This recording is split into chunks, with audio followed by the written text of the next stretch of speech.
Good morning, good afternoon, and good evening people from all around the world. Sawadee ka at magandang gabi sa mga kababayan ko dyan sa Pilipinas. I am Ella Jason Ali, your host for tonight. Welcome to our Institution of Global Professionals free webinar. I feel so honored and privileged to host this webinar.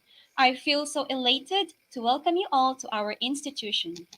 Thank you for joining us tonight in this marvelous evening, and it's my humble request and pleasure to all of you to stay with us till the end. And oh, don't forget to tag, share, and mention your friends in the comment box below so that we can watch and learn together. Okay, so every day, some new participants join with us, so I have to give little background about IGP. Institute of Global Professionals is an educational institution that provides social work and is globally recognized. We organize our webinars, trainings, offline and online courses with the best and trained speakers, coaches from all around the world to create a best learning platform for you. We expect that we will be able to help you improve your personal and professional skills. Our mission is to enhance and empower people at their best. And now we have successfully completed 140 webinars. Tonight, we are presenting the 141st webinar entitled Self-Determination Leads to Success with our three lovely speakers, Dr. Hasna Buchala, Ms. Gajala Jabin, and Ms. Barbara J. Hopkinson. If you have any questions during the presentation, please keep it first. Our speakers will answer it in our Q&A portion. All right, so now it's time to start our program. Let me introduce to you our first speaker for tonight. So our first speaker is the founder and CEO of A Butterfly's Journey. So this is a non-profit for resilience after loss. So let us all welcome Barbara J. Hopkinson. Thank you. Let me share my screen. Just give me 1 second. All right. Okay. All right. Are you seeing it? Mm-hmm. Anyway, yeah, so anyway, my name is Barbara Hopkinson, and I have I'm going to go to can you see my slide okay? Okay.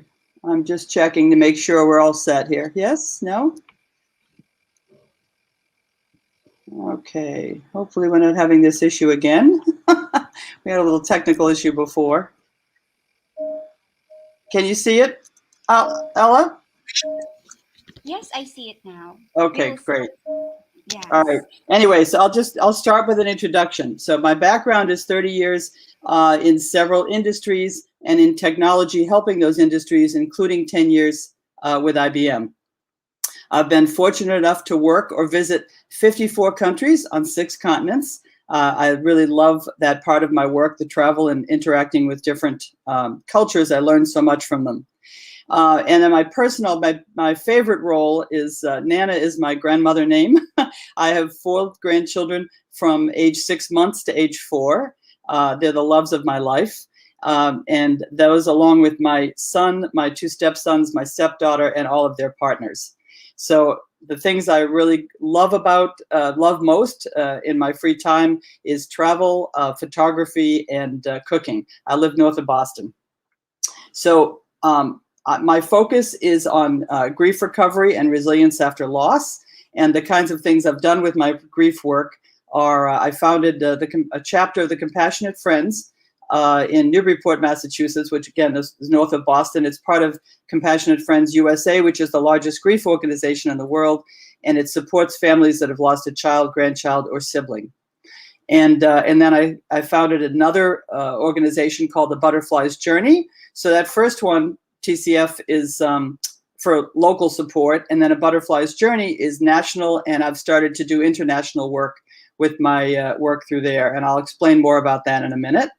But I created something called Faces of Resilience Photos, So I do mobile photo shoots at grief events. The mission is to encourage open expression around grief, loss, and love, where the broader Butterfly's journey is about allowing people to help find their hope and resilience after loss.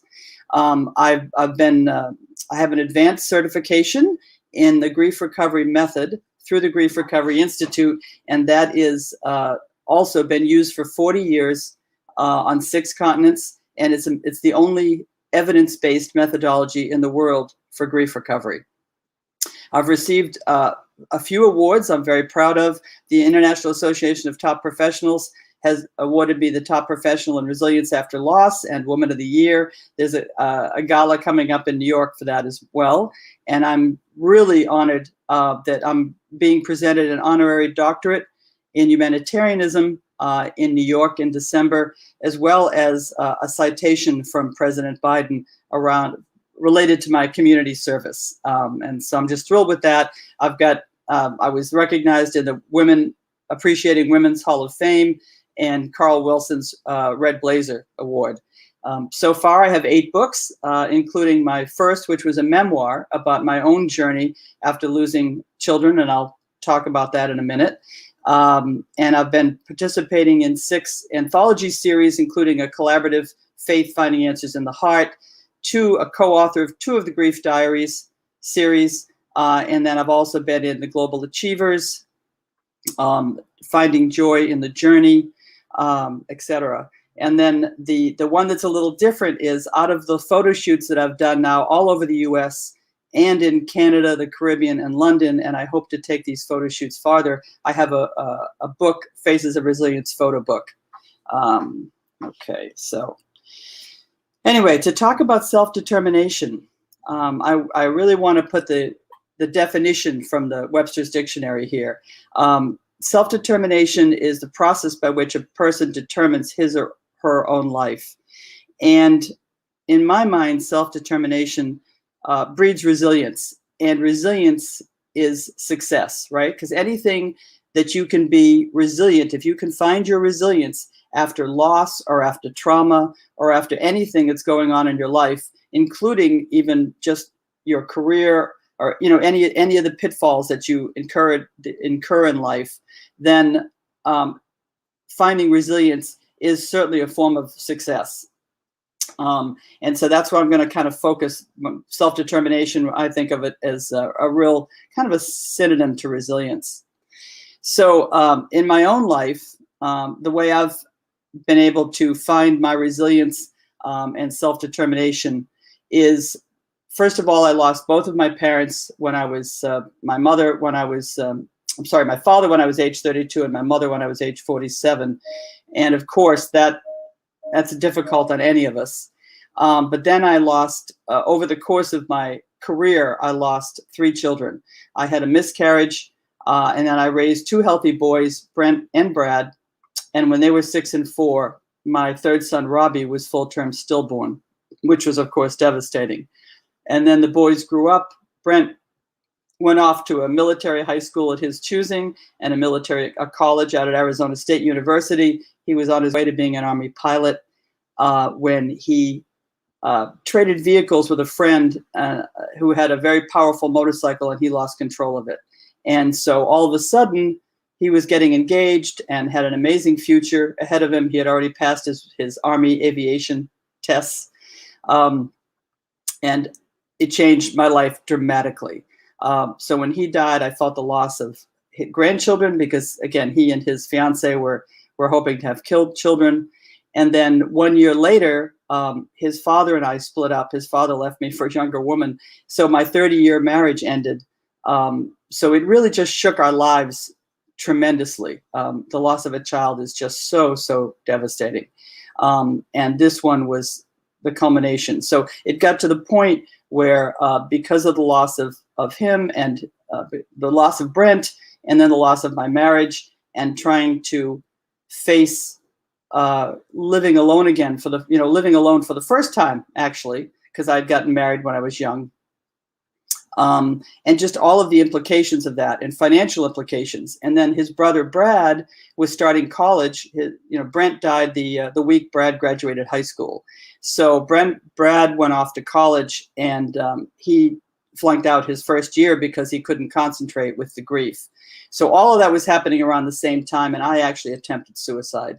But I did it in a way using carbon monoxide that gave me time to think and recognize that I couldn't do that to my remaining son, and that I needed to kick myself kind of in the rear end and climb out of that hole one day at a time. So that is when I started the Compassionate Friends chapter, the local chapter, to help other parents.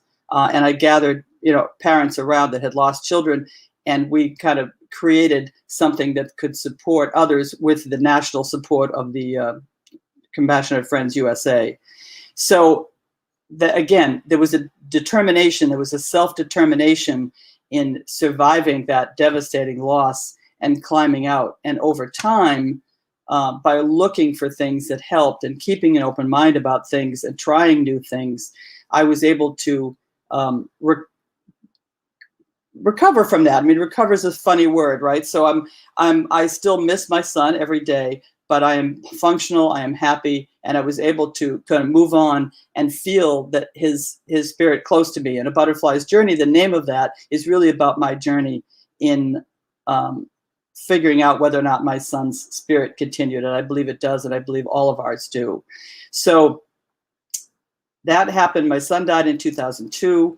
I got divorced in 2003, but in 2005, I met another wonderful man, Jim, and we got married in 2006, and we had a really nice marriage, and our blended families, everything was great. So I was feeling very successful in my determination to make life okay again. And then in 2017, in October of 2017, Jim had a widowmaker heart attack on his way to work. We had been married 11 and a half years, together 12 and a half. And then all of a sudden, I was not only a bereaved mother, I was a widow. So again, it's a very different kind of loss. You're losing someone who you're with every day and you do everything with, and you have your future planned with. So that, again, required me to reach down deep and find a way, find my own self-determination to find resilience once again. And so, I have done that. I have actually reached out, and these losses are the reasons that I have two nonprofits for grief recovery and to help people with their resilience, because I've been through a lot of different types of losses. So anyway, so Jim was a great guy. You can see it. You can see him in the picture leaning over me. One of my Faces of Resilience photos, written on our arms, is "Take nothing for granted." So that's a really good lesson, in my opinion. We took that photo 2 years before he died, and I found it. I happened to find it the night he died. And as you'll see in these pictures, my parents are in the top picture. My son Brent is in the right picture, and Robbie's little footprints. I don't have a picture of Robbie, but his little footprints are on the bottom. Anyway, life went on, and I reached out to friends, and I did several things like, meditation and journaling and walking in nature and all these different things to try to help myself through this. I went to therapy. I did a lot of spiritual things, and I did a lot of energy healing, which I'd never tried before, because when I was in the corporate world, we didn't talk much about spirituality or any of these soft skills like energy and the effect of energy healing. But these deaths drove me to explore all that, and they were very, very useful. So it's very good to keep an open mind and try new things when you're looking to recover and find your resilience, and as part of your determination not to give up. Just keep trying different things, keep reaching out for help. Anyway, in 2018, earlier, when I was still married to Jim in 2009, I actually was training for a triathlon and training to swim in a triathlon, and I had fallen in a gymnasium, and didn't think anything of it. And then a bit later, a couple of years later, we realized that I had detached a retina in my right eye. And so I lost the sight in my eye, I think around 2010. But 10 years later, the eye shrank and lost pressure, and I actually had to have the eye removed. So now I've lost a body part as well. So, and there have been other significant, I won't go into, but other different kinds of like major financial losses and things. Now, we all go through some level of loss in our lives. We all lose people around us that we love, but they really, you need to find a way to find some hope, and not give up, and just keep slogging through it one day at a time. And I'm going to go through some tips, I think, at the end that I found were helpful, for me. But one of the things I did that's very important was I understood that reaching out to help others would help me heal. So I did start 2 nonprofits for grief recovery to help others find their resilience after loss. And as I've mentioned, my local one is Compassionate Friends of Newburyport, Mass, and the U.S. and global one is a Butterfly's Journey. So anyway, here are the tips. We're just going to go through this really quickly. Honestly, when something dramatic happens to you and you're looking for a way to find your determination and resilience, try not to panic. Take a few deep breaths, give it time, sleep on it if at all possible. I mean, obviously in emergencies, sometimes you have to react very quickly, but when you're dealing with the aftermath, give yourself a little time to let it sink in so you don't make rash judgments whenever possible. Trust that things will work out, that things are cyclical. And if you believe in your resilience and you trust that you will find a way, then it will present itself. As you basically just think through it, and think about alternatives, and just find some quiet time to trust. Find quiet time to think through things rather than rash judgments, and it will really help you. It's hard to see that at first. And then trust your gut, right? People have got advice. People always have advice about to grievers, and they have advice about situations.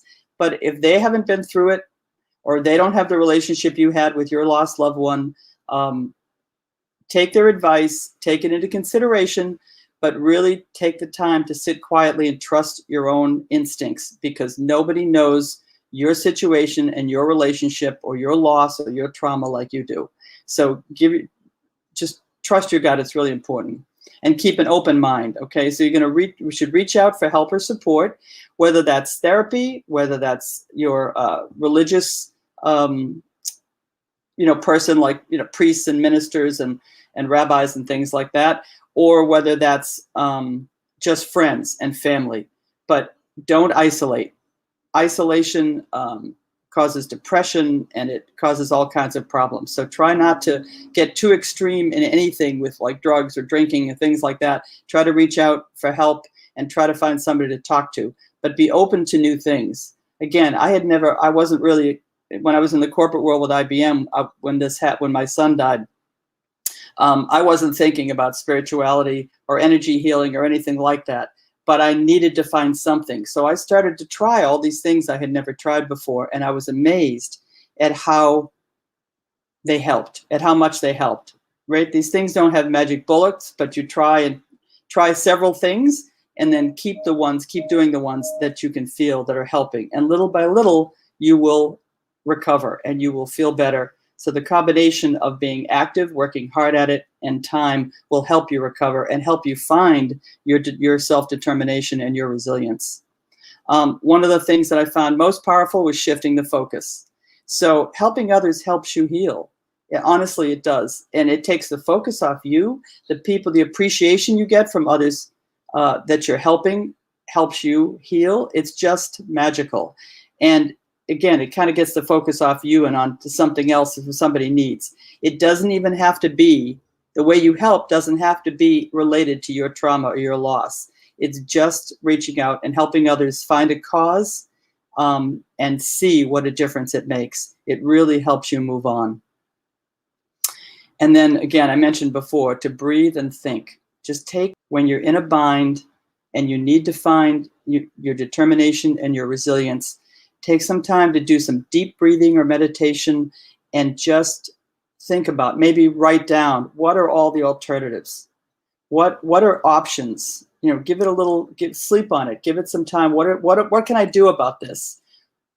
And is there a way, is there some way that from this I can find a benefit, or it can become a purpose?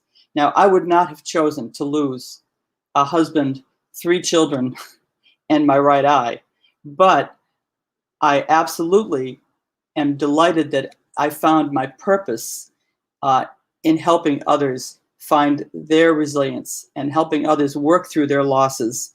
And it's very rewarding, and it's helped me heal. And I am actually good. I'm really good. And so, and I'm positive about my life, and I'm determined to live a good life and a happy life, and stay healthy and have a lot of it left. And have a lot of experiences. I want to add to those 54 countries I've been in. Anyway, do not give up is the message here. Please just keep your wits about you, reach out for help others, and don't give up. So this is how you can reach me. So again, I have a free resource center on my site, which is abutterfliesjourney.org, and that's possessive, not plural, so it's FLYS. And my phone number is 617, this is in the US, so that's a 1 in front of it, 617-410-6309, or email is info@abutterfliesjourney.org. And again, quickly, the 3 things we do in A Butterfly's Journey is there's a free resource center online on that site. There is a photo gallery where I take these mobile photo shoots, Faces of Resilience, which I'd love to do more with them internationally. We have 8 languages so far. We actually go and bring a backdrop and take a professional photo of individuals, couples, groups, even with service dogs and pets and things, and where you express yourselves by writing on your skin.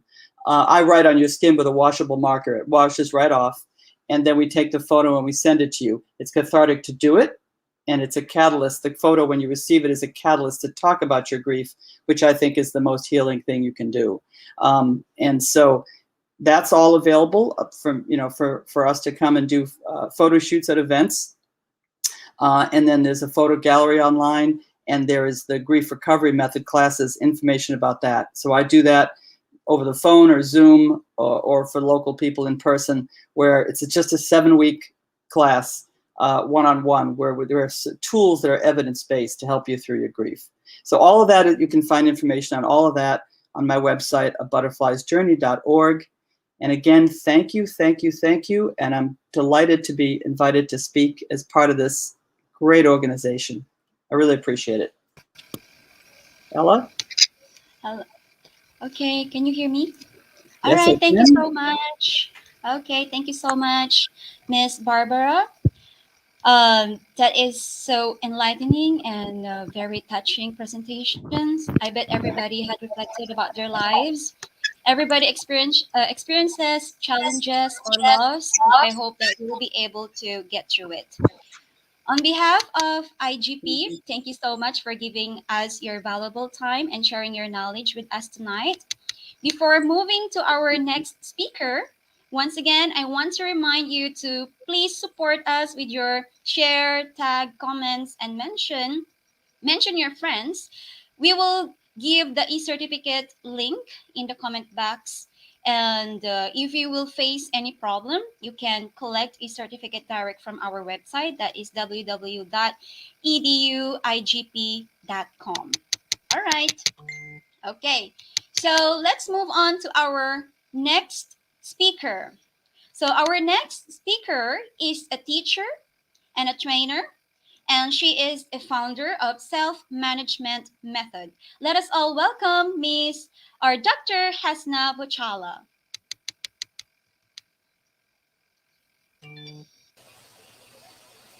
Hello.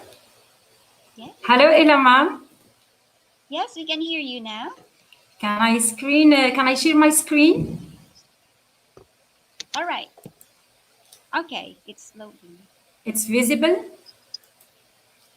Okay, yes, we can see it now. Thank you. Hello, everyone. I hope you are well and safe. I extend my thanks to the Institute of Global Professionals for giving us the opportunity as speakers to share our knowledge and experiences with you. And our greatest goal remains to reach true happiness, which for me boils down to these principles, these three principles: achievement, unconditional sharing, and expectation the best. First of all, I want to introduce myself to you. I am Hasna Boushala, teacher and trainer from Tiznit, Morocco. I was awarded the Creative Teacher Award by the Ministry of National Education, Scientific Research and Higher Education in Morocco. I was awarded Global Teacher Award for the year 2020 by the AKS organization. I am also the founder of the self-management method to motivate learners to self-learning for life and acquire the 21st century skills. Member of the prestigious International Luani and its chairperson in Morocco, and representing Morocco on the first International Women's Parliament to defend women's rights. Our topic today is a very important topic, and I will be happy to share with you my knowledge and theories on the subject of self-determination in the first part of this presentation. Then I will present my personal opinion about self-determination and leadership of success. And then I will link the topic to my field of specialization, which is education. On this presentation, we will talk about what does mean the concept of self-determination, what is the theory of self-determination, what is the relationship between self-determination and the creation of internal motivation, how do we educate students in schools on the concept of self-determination, and finally, when success will be the fruit of self-determination. We will start with the first axis. What is the meaning of self-determination? I have chosen for you the most prominent definitions that you may find in the way of your search for this concept. The first one, the self-determination is the ability or power to make decisions for yourself, especially the power of a nation to decide how it will be governed. Self-determination as a psychological construct refers to volitional actions taken by people based on their own will, and self-determined behavior comes from intentional, conscious choice and decision.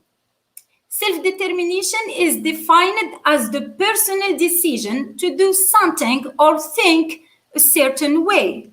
The act or power of making up one's own mind about what to think or do without outside influence or compulsion.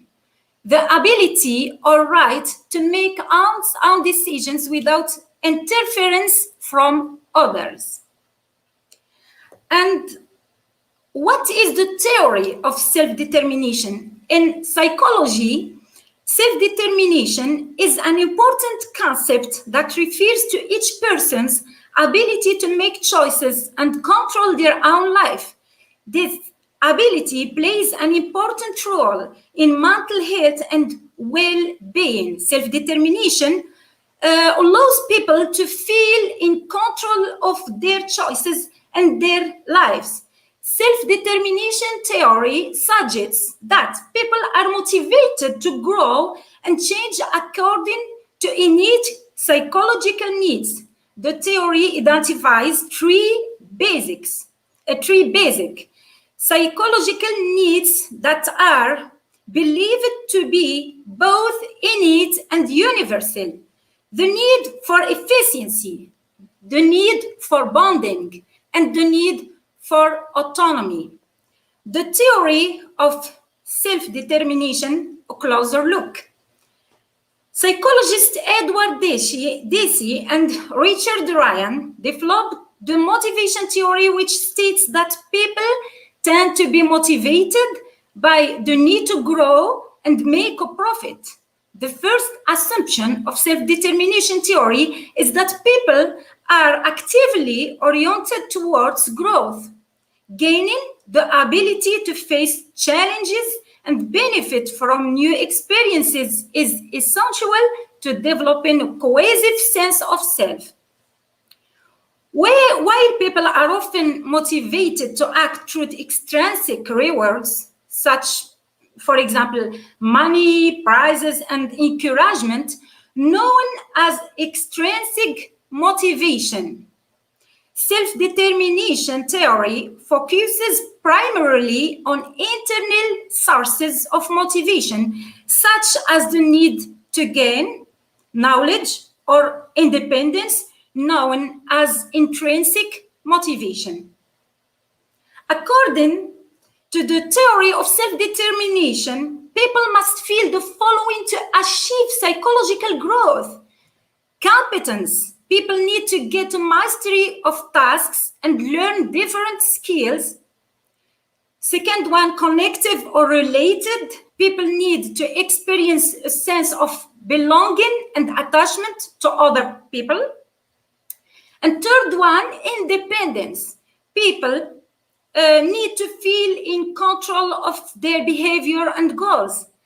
Daisy and Ryan suggest that when people experience these three things, they become fixated on themselves.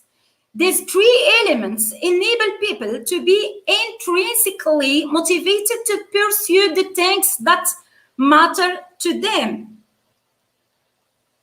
How does the theory of self-determination work? How exactly do people go about satisfying these three needs? It is important to realize that the psychological development described in self-determination theory does not occur automatically.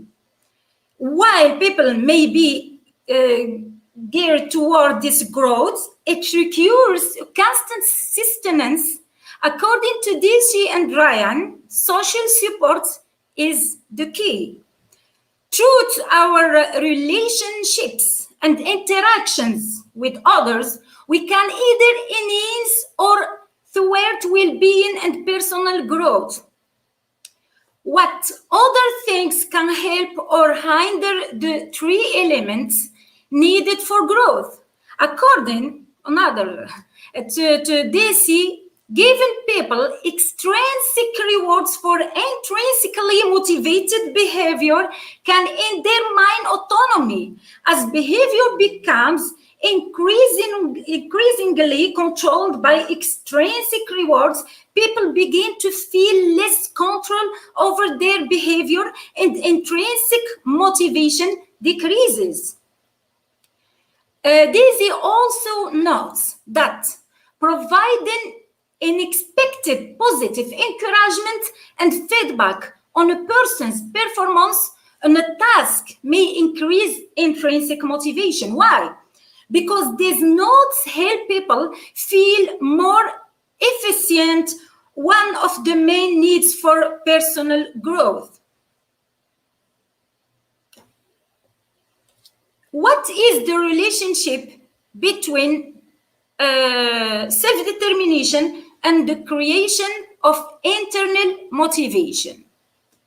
While extrinsic and intrinsic motivation are often portrayed as separate and distinct, behavior is complex and rarely causes people to act with a single source of motivation. People may often rely on multiple sources of motivation in pursuit of a goal. If you are training to complete in a marathon, for example, you may extrinsically motivated by a desire to gain approval from others, in addition to your primary motivation by the satisfaction you gain from the activity itself. Rather than thinking rather than thinking of motivations as being driven by either extrinsic or intrinsic rewards. It is often more helpful to view them as a continuum between self-defined and non-self-designed behaviors. Purely self-limiting behaviors tend to be intrinsically motivated and done for the enjoyment, interest, and satisfaction inherent in the work itself.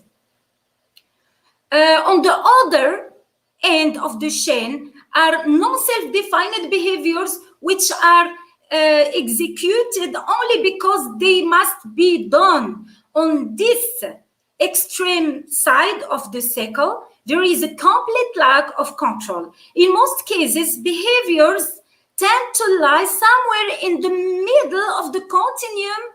There is often a varying amount of extrinsic motivation, which can also fuel a degree of intrinsic motivation.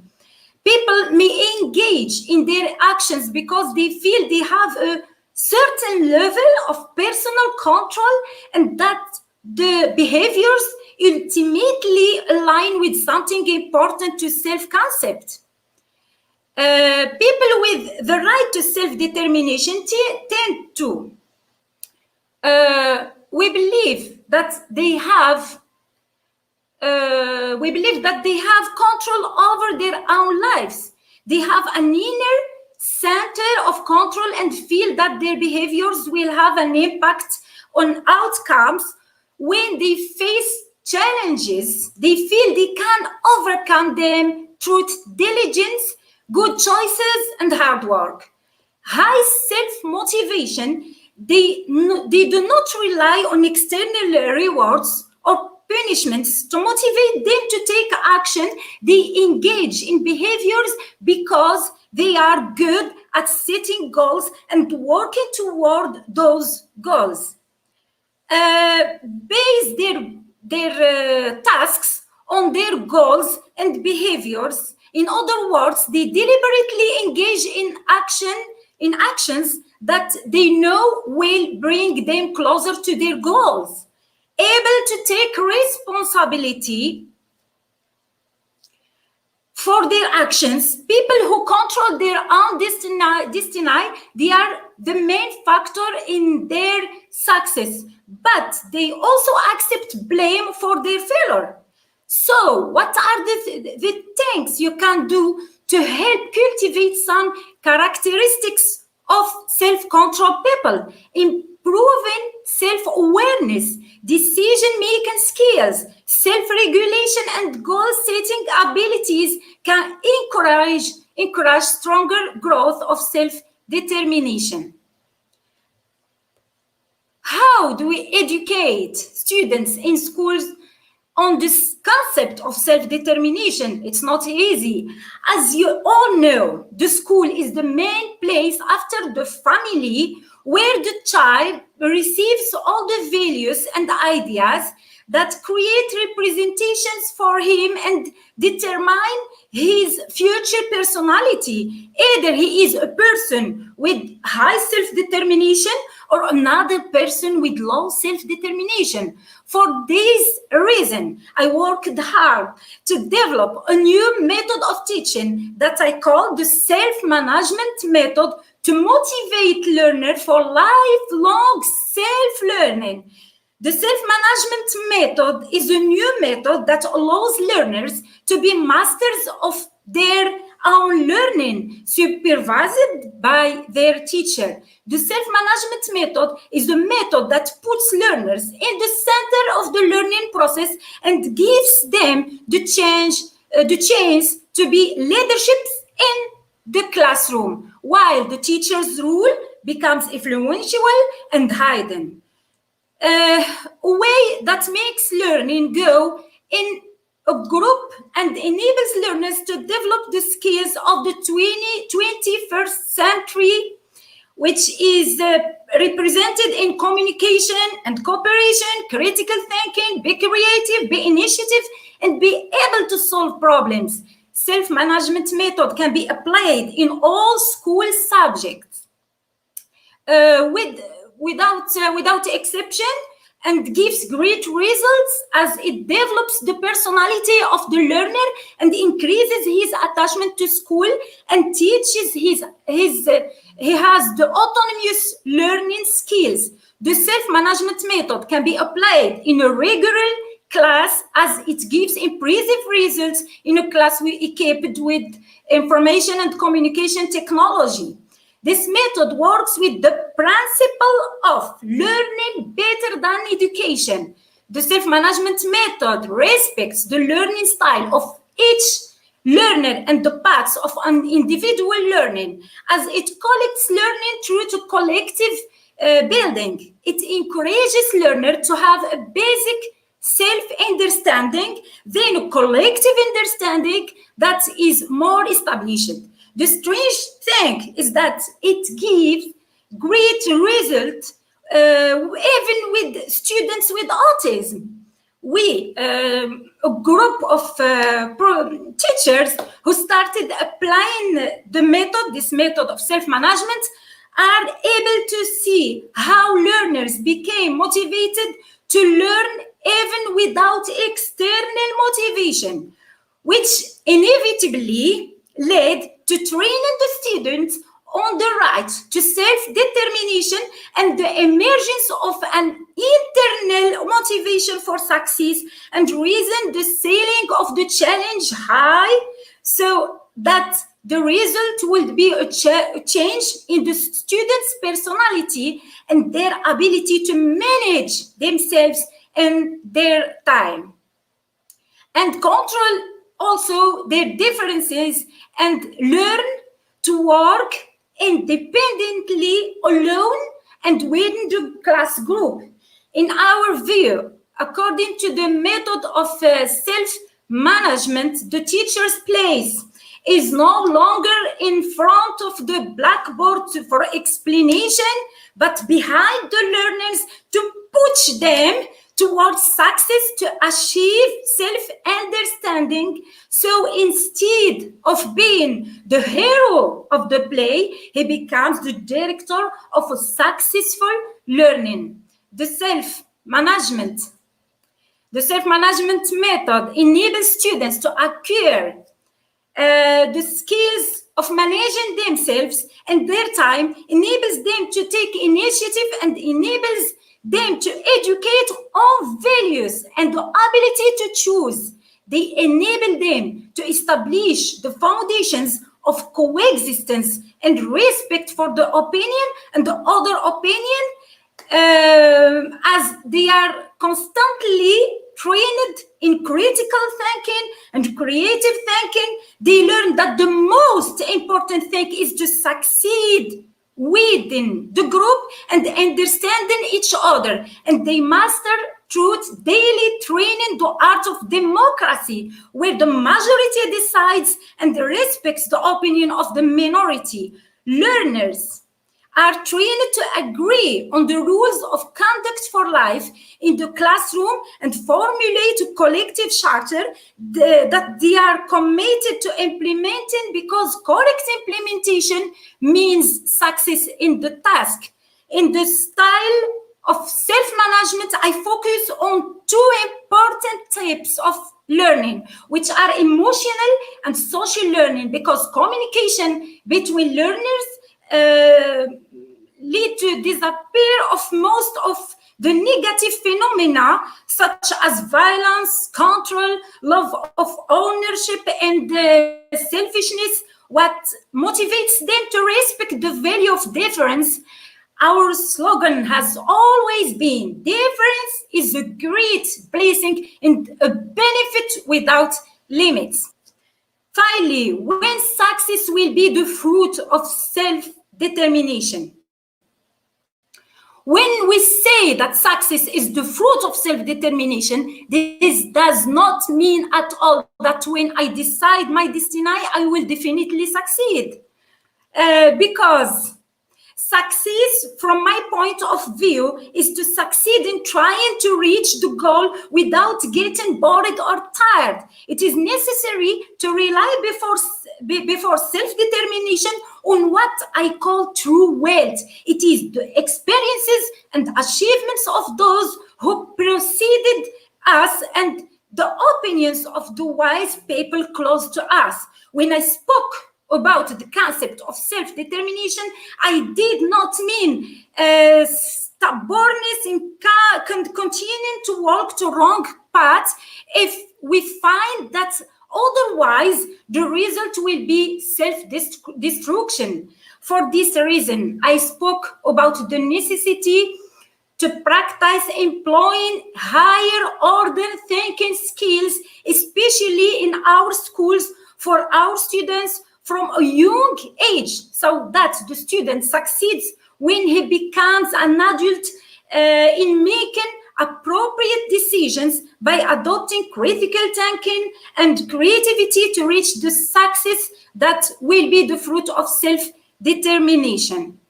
And let us always keep in mind, if success is reaching the top and excellence is staying on the top, the creativity and the strength is the search for new heights and more difficult challenges. This is the strong path to reach the highest achievements. Thank you.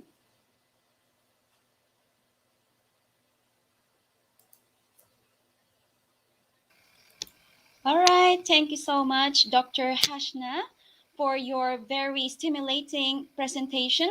I hope that every teacher will be able to apply the self-management method in their teaching, wherein we can help students or learners develop their self-determination or motivation to succeed. Thank you so much for giving us your valuable time. Yes. Thank you to you, Ella. Thank you to everyone. Thank you. Yes, thank you so much. So now, let us move on to our last speaker for tonight. So our last speaker for tonight is the #1 best-selling author of Loved, Lived, Lost, and she is also a founder of #1 marketing machine, Bollywood Burnout, and she is the creator of $1 Million Lady Leaders and is awarded as one of the 100 most successful women around the world. Let us all welcome Miss Gajala Jabin. Thank you so much, Ella, for that wonderful introduction. And I have to say, before I do my introduction, how incredible the information my fellow speakers and sisters, Barbara and Hasna, have shared. And I'm going to be sharing with you a heartfelt journey of mine about self-determination from personal level and professional level. But I just want to show my thanks and appreciation for the Institute of Global Professionals and everybody, the team behind this that make platforms and education centers and that message of inspiration and encouragement be available worldwide. And of course, to my dear sister, Professor Caroline Makaka, for allowing me to be able to come and share my journey and the pitfalls of everything that I've gone through. So my story is a little bit different here. So I'm going to be sharing heart to heart because my faith is humanity, and the journey that we all come through is the peaks and troughs of life. And I want to share with you how my self-determination has led to my global success. My story, actually, I'm originally from Pakistan, but now I live in a beautiful country, UK, but on the coast of North Wales. So the front of my house looks at the bay and the beautiful ocean, and the side and the back of my house looks at the mountains. So I'm very blessed for my blessings in the area that I live. My story really is from suppression to expression. I'm a girl that came from, people often say we have limiting beliefs or limiting self-beliefs. I had limiting cultural areas. Limiting cultural space was really that when that little individual wants to do something good, but others stop you. So my fight for education really was from my culture, in the sense of girls from my society were only to be kind of not even seen and not to be heard, but told what to do. But I knew there was something inside me that wanted to explore the world, something within that. And, you know, my father, he's sadly passed away, but my father was a teacher. So education at home was crucial, disciplines, basic grounding, and everything that we are given. And it's interesting that in one household, the same set of parents, the same disciplines, the same upbringing, and you can have 5 children with 5 different lifestyles. What's happened? And that's also is that even though you have a very good basic grounding, the outside circle and the influences of who you're around and what you're around with can determine a lot of the way from either success or failure. And this has also happened in my family. So there is my brothers still look up and say, how did you make it to the top? Which we came from the same humble beginnings. So really, I'm going to share with you a quote, even though my journey was from a young child leaving one country to another country, which seemed very alien, and you didn't speak the language, didn't understand the society and how people were, but then you were determined every step, every milestone, every aspect of your experience to help you grow. And that's exactly what I did. And one of the quotes that really in my grown-up adult life that has made a change with me was a quote by a great American philosopher, Jim Rohn. He said, if you work hard on your job, you'll earn a good living. But if you work hard on yourself, you'll earn a fortune. And it was really, the fortune wasn't just in the pounds and the pence. It was the fortune of what you're blessed with in priceless offering, and also people come to you. And that made me realize that if we can have a little bit of this, but we can have a lot of that, which would I want? And of course, my mind was greater in my thinking and what I wanted. So my journey was really these wonderful quotes, wonderful inspirational space that people are. So education comes from that way. And we've just heard our two, my fellow speakers there talking about their journey of education and, of course, teaching education. And here was me wanting the education, but my culture limited me to say, no, you are not going to study any further. You're going to be sent off, going to be married. This is your life. This is what you're told. And I had to fight. And I will just share this with you on a personal note. I even fought the education where I actually got hit in the face because I wanted to go to study further. And my family didn't feel I needed to. But you know something? It's like Malala, her story. She got shot because, again, for education. I got hit in my face for fighting for education. And there is so much education and the centers and the resources and support for the students that are really there to have that knowledge that is more delivered in abundance globally and at a click of a finger these days than ever in the time I know. And they always say, and it's a cliche, but here it is, when the student is ready, the teacher will appear. So if that inner burning desire is there to want something big, want to study, want to explore, nothing, no guns, no hits in the face, no nothing can stop anybody achieving the success that they really truly want. Because in life, there is a want and a need. And there is an offering of a product or a service or both. And it's trying to make sure that you feel it, you go for it, you take the actions and everything we talked about, that determination to carry on your journey. So my story was very much of my suppression to expression. And now today, I am making a global impression in the work that I've achieved. And when I started with my career side, I studied and it wasn't just to learn the 3 sentences in English. I did get to the point of going to university and studying and coming out and feeling like I've done what I needed to do.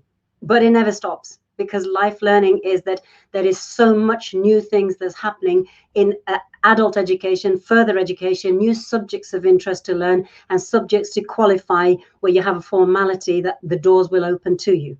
And that is the thing, because you can have a lot of experience, but some people don't always get that situation of, opening the doors to the different financial opportunities in work, or the bigger promotion aspect, or even the entrepreneurship to actually set your own space to do the business. So for me was that I did the education, and, like my dad used to say, Ghazala, and Ghazala Jabin these days, they often say, you're like a little genie in the bottle. I wish I could take you everywhere. And I have a little hashtag. It's called Jabini in the bottle. Click me the right way and I appear. And now from coming from a place of fighting for education, and today, as in the world of, I'm teaching education, I'm creating my online courses, helping women to get their leadership in place, helping people to take that transformation journey from all those limiting beliefs into the space of learning, educating, getting better, and then setting the scene and doing the better for helping others and making a difference. And my dad used to call me that I was his VIP. And I used to say, well, Dad, I should be your VIP because after all, I am your daughter and I'm a very important person. I should be. He said, no, you're my very impressive Pakistani. And still to this day, that really puts a smile on my face. Bless my father, he's passed away, but I know as he would be looking down, he'd be really pleased about that.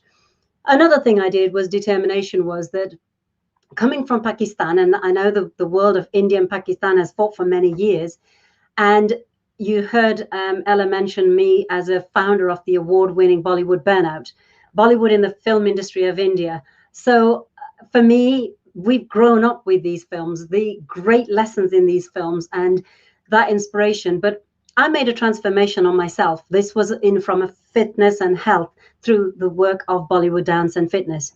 I created a program and I showed people how I went from clinically obese, size 18, to physically fit, to a size 10 for 3 friends that I shared my journey of personal transformation and to create an audience to live perform and teach over 30,000 people live on a strong audience. And that journey became the Ghazala Jabin, my title, and the interviews I got was very much about Ghazala Jabin, the Bollywood Queen. And that's the title I got from the different shows.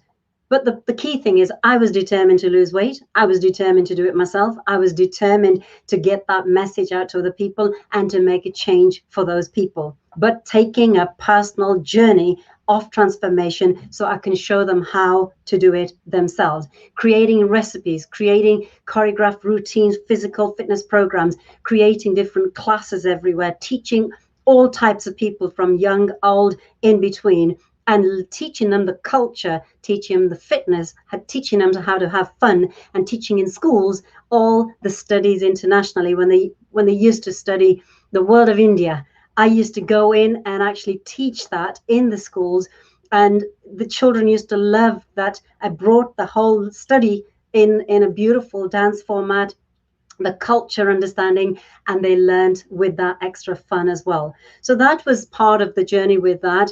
And then number one marketing machine was that, because for me, my personal journey was really about professional side in business. At 18 years of age, I was sitting as a little student listening to a speaker and thinking to myself, wow, that speaker is amazing. I could never be like that, or could I? Maybe I could. Oh my God, what does it take to be a really good speaker? And through that, I went through every different area of study. I went to the events, I watched the speakers, I went online, I studied, I did many, many courses and everything about body language, about physical appearances, about motivational, about different programs, all this to get myself to be better every day. I always say, I am still growing every day to be the better version of myself for tomorrow. For those that receive me will actually get great benefit of my offering. So from that, I decided then also, life, as Barbara mentioned earlier on, you never know what happens in life and how it kind of knocks you as well in some ways. But for me, I fell in love with an Englishman, which was not going to go down well with my family. But here's the purpose of that determination. I wanted to do it right for my parents. I wanted to do it right for the right reasons.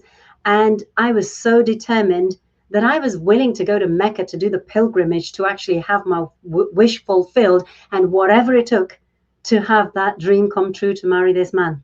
And you know something? Even though I was a police protected case in eloping and marrying this man, nothing stopped me from my self-determination to the end objective of marrying this man. We they thought we were going to be short-term married. We were married for over 25 years and celebrated our silver wedding anniversary.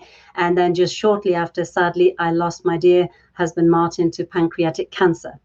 His last wish was, how can we make an impact to other people so they do not have to suffer with their health in that? My story then became that I was left with a wish of someone that I loved that I lost. And the book of mine then was being born. And that meant, how can I do justice and a tribute to my beloved husband and his last wish? I not only did the book, which was a self-published book. Remember, I couldn't even string a word in English properly.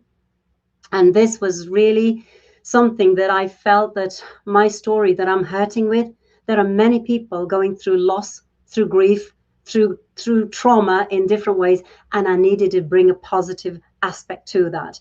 I wrote the book, and the last chapter was that I said, if I got this amount of awareness and fundraising for the pancreatic cancer charity, I'm going to take a whole team of people to the highest mountain of England and Wales, and we're going to put a flag there and do a high five to Martin to say your last wish has been fulfilled and mission has been accomplished.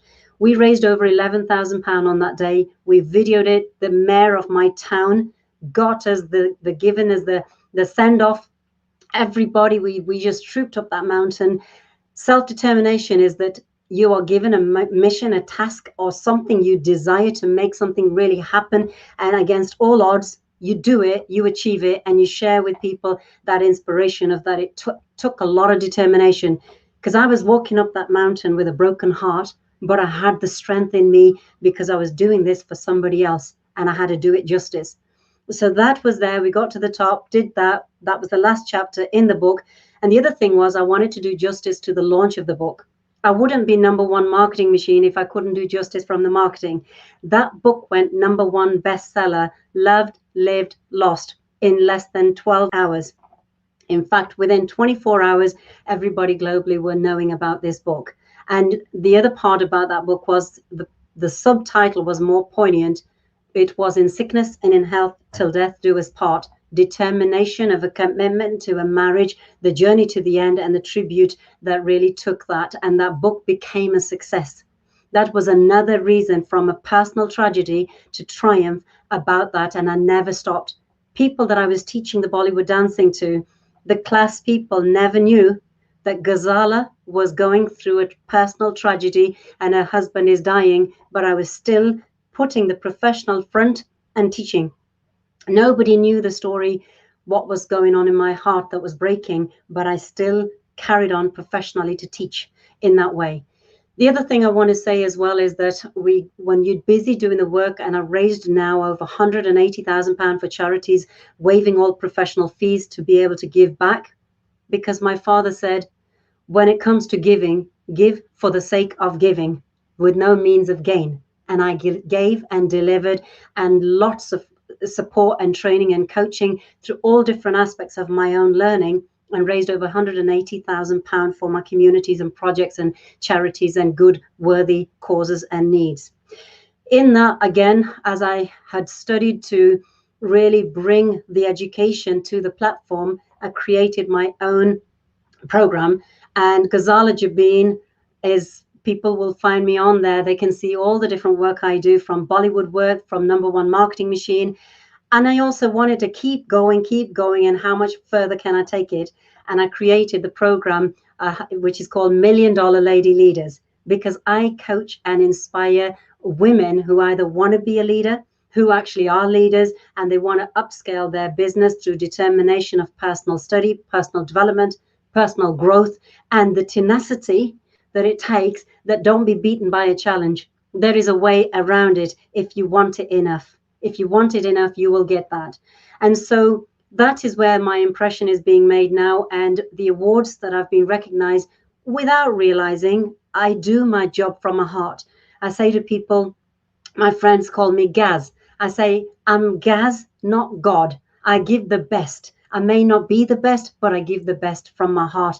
And this is why I wanted to share with you a very personal journey of my story from fighting for education, from suppression to expression, to the point that globally I've been training people, teams of people around the world, thousands and thousands of people, and my story needed to be heard, and I was invited as a speaker.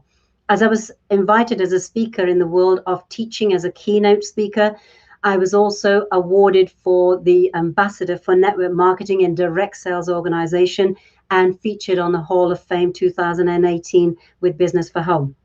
That was a surprise to me, and I wondered why I received that award. And that's because of what I gave back, how current I was, how current I am, what I've done in my work, how I've progressed the career path, and how much contribution have I given for others, the impact that I've made for them. In line with that, of course, co-author I was asked to be because of COVID. And COVID lockdown restricted people's headspace, mental space, business space, and everything. And I was actually asked to go and teach and write something in the lockdown lit. What did we do to stay determined to succeed in our everyday life through when lockdown came? And I wrote my little diary of the events that I did to keep positive, self-determination, and what I did. That book also went to #1 bestseller, and the same as Loved, Lived, Lost, also as #1, and there's us right at the top of the mountain for Martin. The other thing that happened was that I was also recognized as a change maker, and thanks to Ladies of All Nations International Professor Caroline Makaka, you were asked to be a speaker through bringing finance, business growth, all the stuff that requires success in different areas, professionally and personally, to bring and share to make a difference. And I was asked to do that. That led to another area where people recognize your skills, recognize your achievements, and recognize the good that you're doing and value that you are bringing to others. And I was featured in as one of the 100 most successful women around the globe. And when we talk about that, it is a success measured in different ways. From one, what have we done personally successfully? What have we done to improve it to the others? The level of place, and when you go globally, you can't go any bigger than that. And also to teach in the current day times that's an impact in the world as well. And success for me has also been not just a growth personal journey, but in business success, because I've been able to create companies in multi-million transformations, from companies that were on bankruptcy mode to creating their multi-millions, and people that were from single sole traders with an idea, including myself, to creating the multi-millions turnover and financially creating revenues that generate the pot. The pot isn't just about us having that pot. When we create good revenue in business, that pot is the resource to use for the growth, for the bigger giving. And that is where the magic happens, when people's relationships with the personal growth, business growth, financial rewards back into the place of the platform or the business or the organization, is what can they do to make it work even better.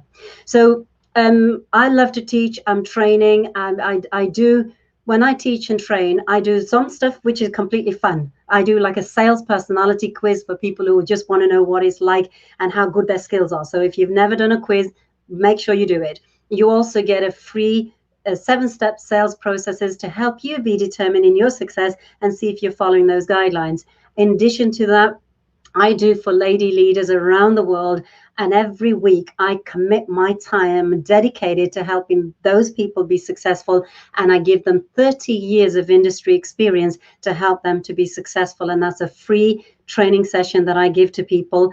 And if for people who actually like to want to work with me and understand from a format, structure, idea, concept to complete execution, implementation of it, and then I support those programs to help those people succeed, and they have a personal one-to-one with me. So you can find me on all social medias under Ghazala Jabeen, Ghazala.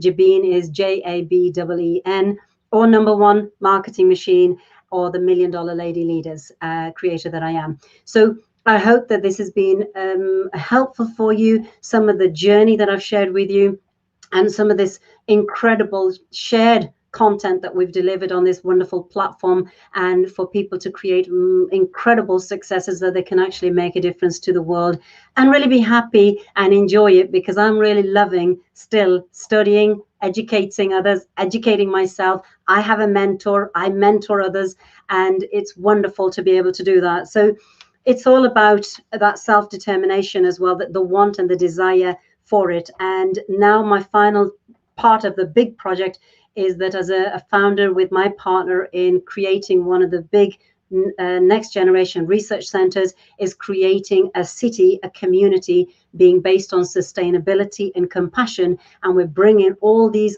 schools of thoughts from old days wisdom to today's modern day AI, artificial intelligence and automation digitally to the world to make a difference to the next generation of people and communities. So that's me, Ghazala Jabin, yours truly, here from the United Kingdom, and I will hand it back to our wonderful host Ella, who's doing an amazing job here, and to the Institute of Global Professionals for allowing us to share our journey with you. Thank you.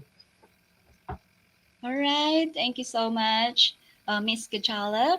That is such an interesting and very informative presentation.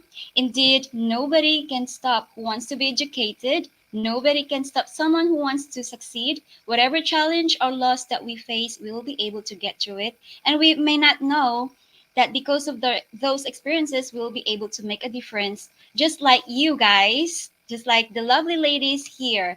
So it's all about determination.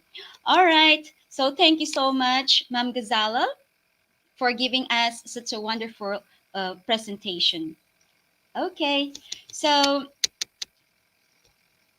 so everybody, love the audience. Don't go yet because we'll be going to have a quiz competition. Okay.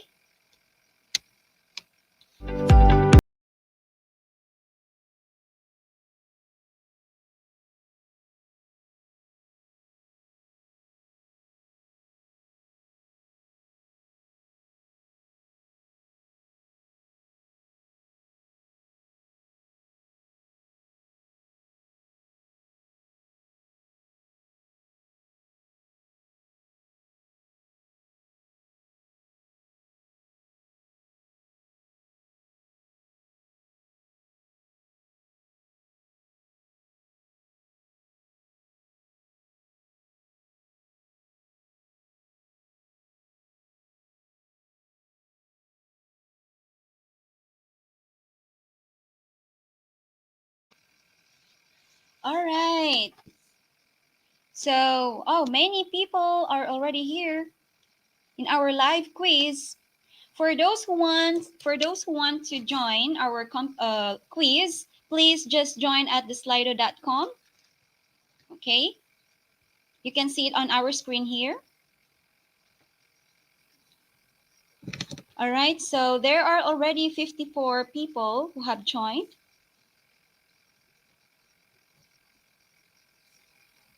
Okay, so we will start later on.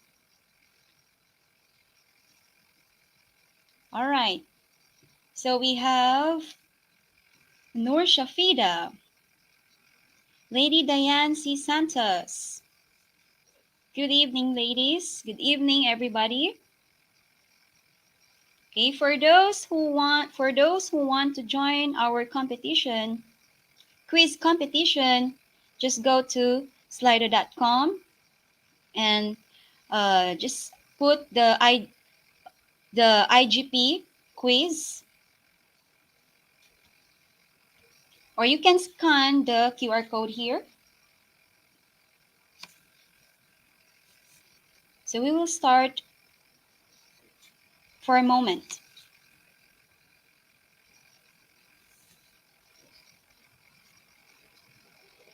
Okay.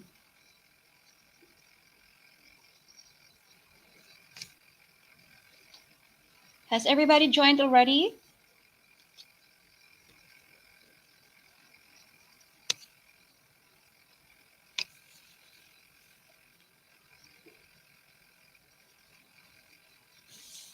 Okay.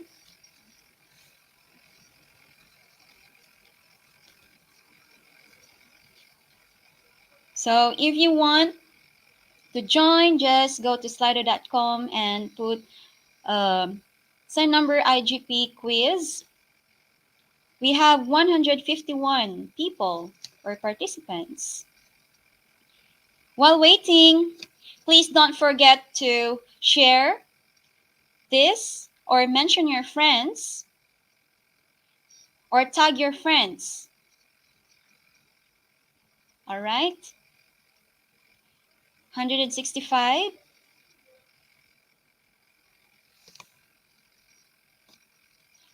Okay, again, while waiting, please share. Try to share our page. Try to mention your friends or try to tag your friends.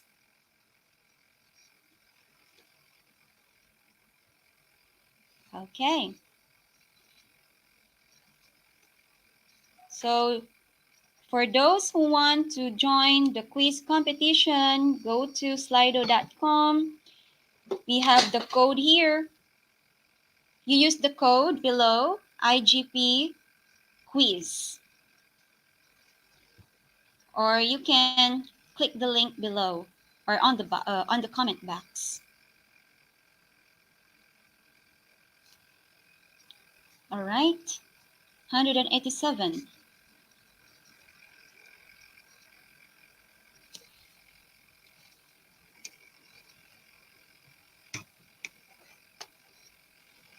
Okay. More people. Please join everybody. 190. Okay.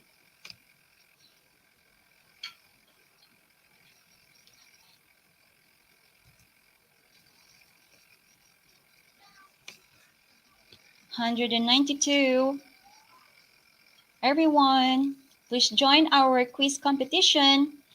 Just go to the link on the comment box or just go to www.slido.com and just use our code IGP quiz. Okay, we will start in a moment. Okay, so the first question here is, what is self-determination? So the first choice, right to choose your own form of government or process of supporting colonization. Okay.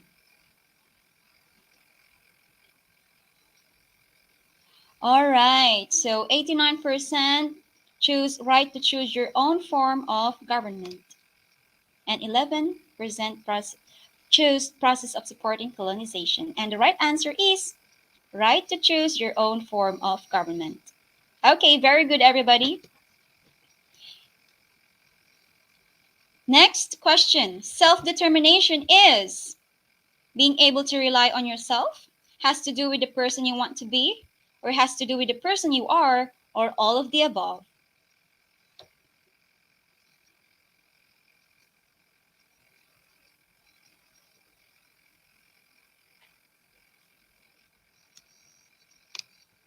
Let's see the result.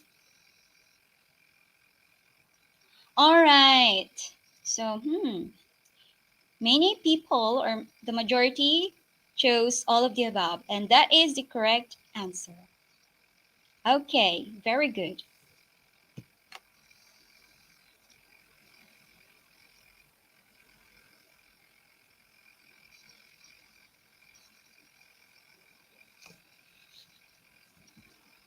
Mm-hmm.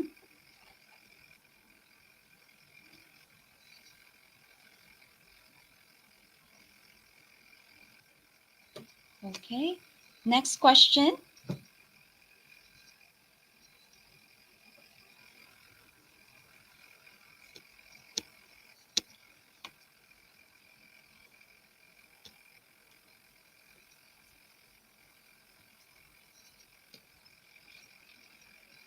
Or is there a problem with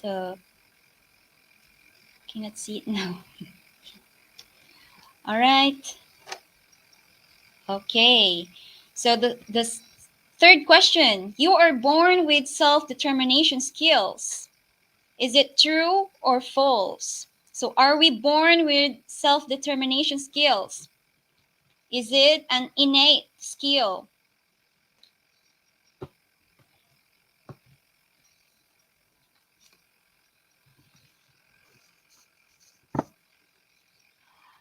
All right, so 88% said true, but 12% said false.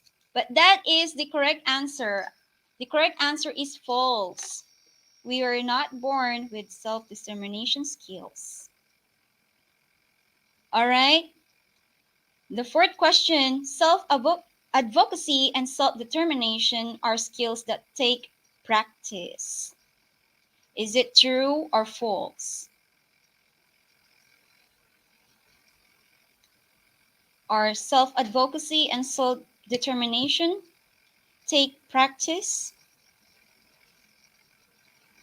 All right, most of you answered true, which is 96%, and false, only 4%. Okay, let's see the answer. All right, yes, this is true. Self-advocacy and self-determination take practice. All right, very good, everyone. The fifth question is, what ability is not part of self-determination? So is it assertiveness, intelligence, self-advocacy, or problem solving? Which is not part of self-determination? Let's see. All right, so 36% said assertiveness. Okay, so the correct answer is intelligence. So this is not part of self-determination.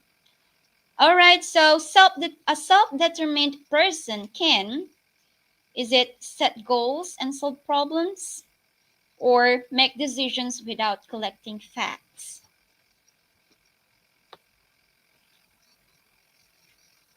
Okay, let's see.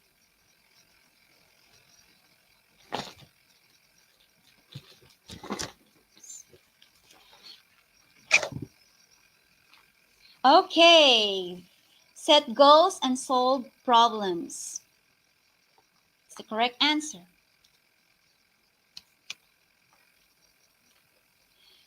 Seventh question. Monitoring self-progress is a strategy we can use to enhance self-determination. Is this true or false?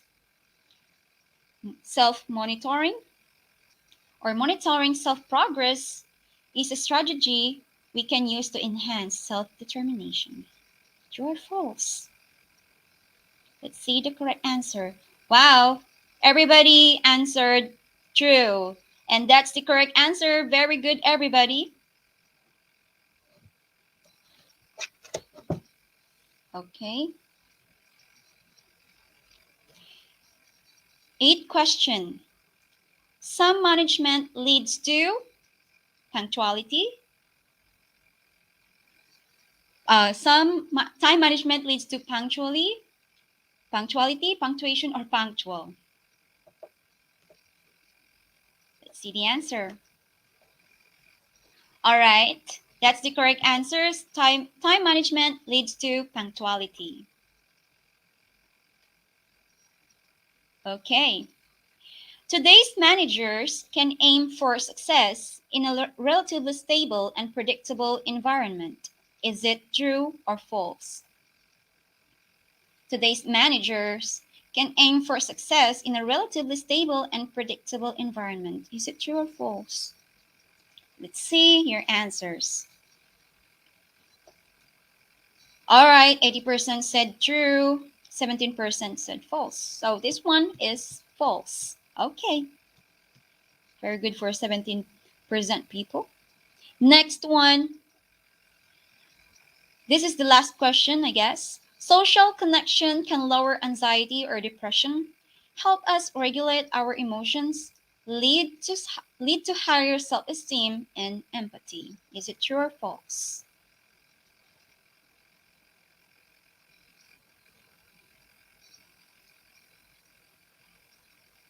All right.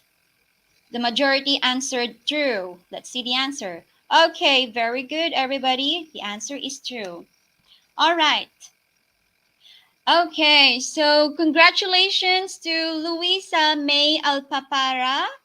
You are the top one. And we have Joel C. Junio, the second placer. May Angelica S. Butel, third placer. Ana Marie Bautista de Belen, fourth placer. And who is this Superman? The fifth placer. Congratulations, everybody. Okay. So you will be able to get a certificate for winning this competition. Okay. So we'll be going to give certificates for top 10. Okay, so what I have read earlier are just only the top 5. Okay, so please stay put, everybody, because if you had your questions earlier while while the speakers were presenting, now you can ask them. Okay, we'll be going to have our question and answer portion. So okay, I cannot really see the result as of now for the top 10. Sorry about that. Okay. So please don't leave yet, lovely audience. If you had your questions earlier while the speakers were presenting, now it's time for you to ask them. So don't forget to put the name.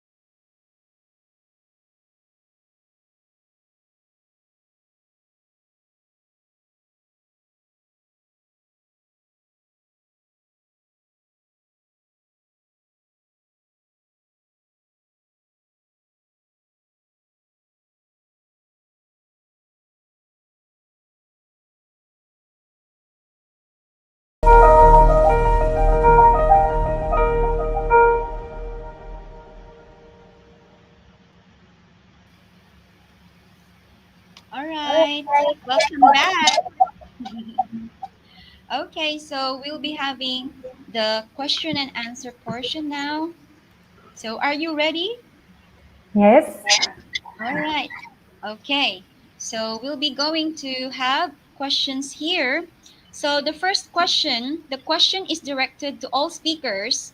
In your opinion, what should be done so that self-determination does not turn into insisting on following the wrong path and possibly reaching disappointment?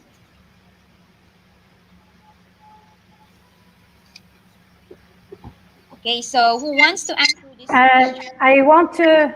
Can I respond to this question, Yes, please? yes, sure.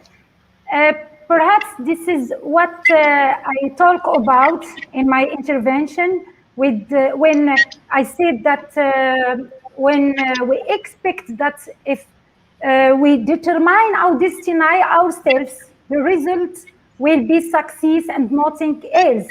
If we make any decision, we must always evaluate the results and then make the appropriate adjustments and put them into action. And from here comes the rule of daily training inside schools and within the curriculum on critical and creative thinking skills and training students on education, on values, critical and creative thinking, and education on choice, and integrating emotional and social learning without forgetting to employ Edward de Bono's six hats thinking method, which trains students in orderly, balanced, and logical thinking, which makes the exercise of their right to self-determination in the future practical. It is safe and does not have negative effects, whether in case of success or failure. This is my answer. Okay, thank you so much, Dr. Hasna. Or anybody wants to add? I will just add to that because it's a very good question. People are so into getting going, and different experiences can lead people in different ways. So when we talk about do not turning, into insisting on following the wrong path, a couple of triggers are I usually ask myself along any path or journey or anything that I'm doing to make sure I don't go on the wrong path. I usually ask myself is that pit stop it to yourself to say, is what I'm working on getting me to where I need to? If not, we step aside and go to the next space, because we do need, as Hasna said, is that, checking in and evaluate your situation. And the other thing that's a personal body kind of way of talking is that if you are understanding it's the wrong path, your feeling should be that, is it making my stomach churn because it doesn't feel right? Or am I getting goosebumps with excitement? That is an energy that you should follow. What is working good for you is helping you to go down that way and to do the regular check-in. And I think that's a personal take, a proper evaluation checklist on it. And that should hopefully bring you back on track. But regular check along the journey is so crucial. All right, thank you so much. Uh, Miss Javier. Okay, so the second question. This question is for all speakers too. How education for choice plays an important role in training learners and young people on the concept of self-determination. Okay, who wants to answer this?